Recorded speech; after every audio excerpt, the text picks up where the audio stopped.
Welcome sa Tagalog Horoscope, ang iyong gabay sa pang-araw-araw na buhay.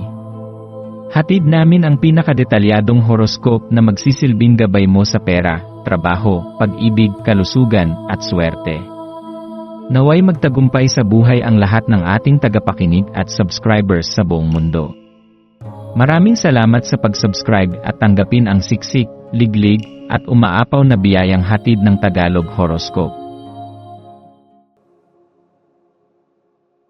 Ito ang iyong pang-araw-araw na horoscope para sa Libra para sa Marso 23, 2025. Ngayon, habang dumadaloy ang enerhiya ng araw na ito, ang iyong likas na kakayahan na kumonekta sa emosyon ng mga tao sa iyong paligid ay magiging mas malalim at makabuluhan.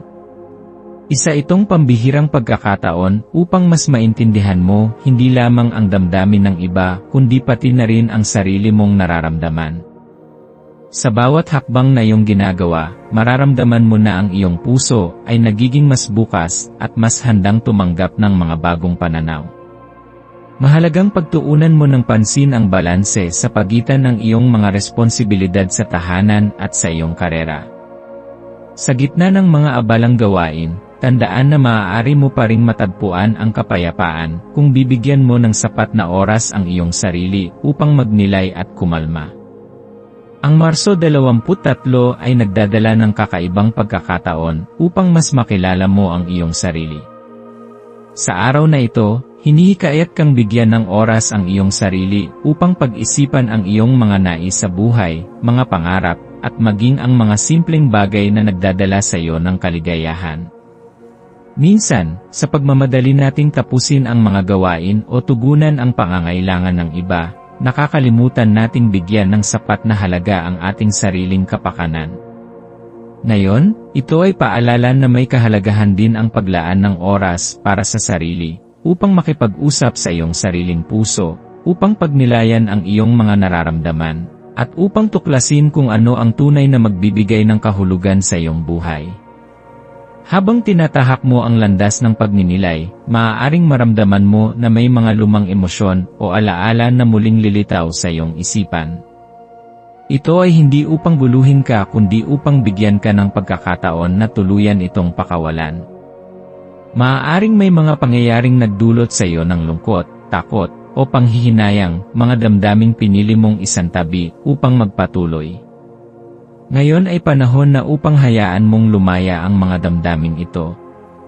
Sa paggawa nito, mabibigyan mo ang iyong sarili ng puwang upang makapagsimula muli ng may mas magaan na kalooban.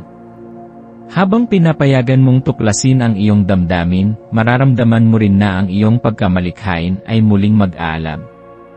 Ang inspirasyong ito ay maaaring magbukas ng mga bagong ideya o proyekto na matagal mo nang nais simulan ngunit tila nahihirapan kang magdesisyon. Ngayon ay magandang panahon upang ibuhos mo ang iyong atensyon sa mga bagay na nagbibigay sa iyo ng inspirasyon, maging ito man ay sining, musika, pagsusulat, o anumang gawaing nagpapasaya sa iyong puso. Sa pamamagitan ng pagsunod sa iyong mga nais at pagpapakawala ng iyong likas na pagkamalikhain, mas mararamdaman mong nabubuhay ka ng may mas malaking kahulugan at kasiyahan.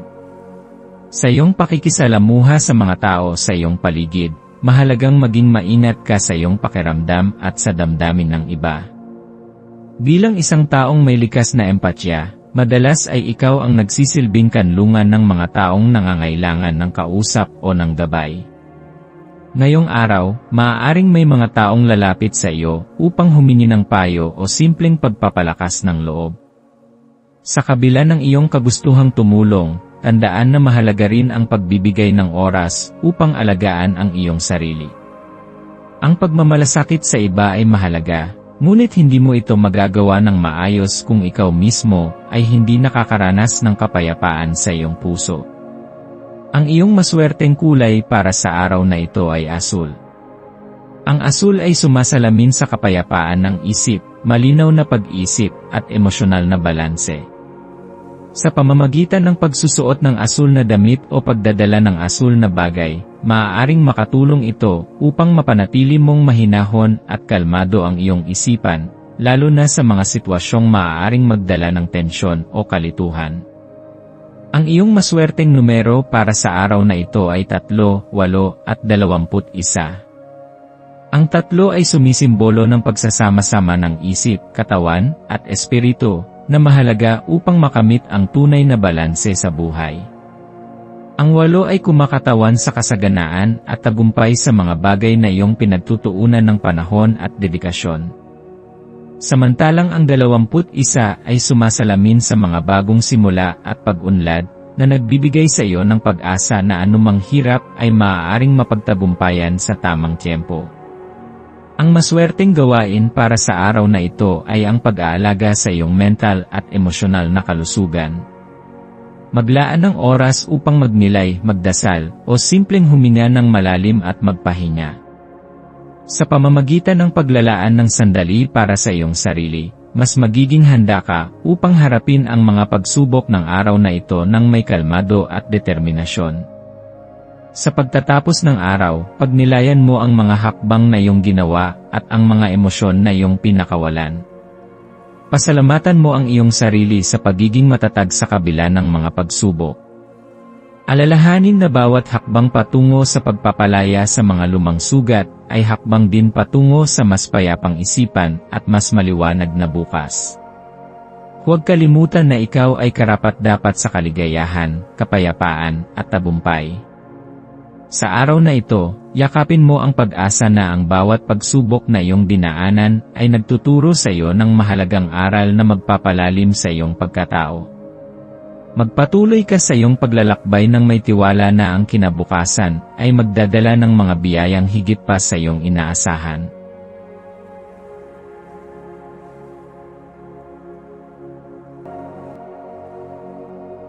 Tayo ay magkaroon ng kaunting sandali upang ipagdasal ang lahat ng mga dalangin ng ating mga subscribers, na sana'y matamo nila ang kanilang mga pinapangarap sa buhay, magandang trabaho, mabuting kalusugan, payapa at masayang pamumuhay, at siksik, liglig at umaapaw na biyaya at kayamanan. Ipinagdarasal namin ng mataimtim ang lahat ng mga komento sa nakaraang video, at hinihiling namin, Panginoon, na pagpalain mo ang ating mga subscribers ng masayang buhay sa mundong ibabaw. Maraming salamat po. Maaari kayong mag-subscribe sa aming channel na Daily Prayer, kung saan nag-a-upload kami ng pang-araw-araw na Catholic Gospel Readings, Reflections, at Daily Rosary Reading para sa lahat ng misteryo ng araw. Tulungan ninyo kaming buuin ang community na ito at mag-subscribe na. Ang link ay nasa description box.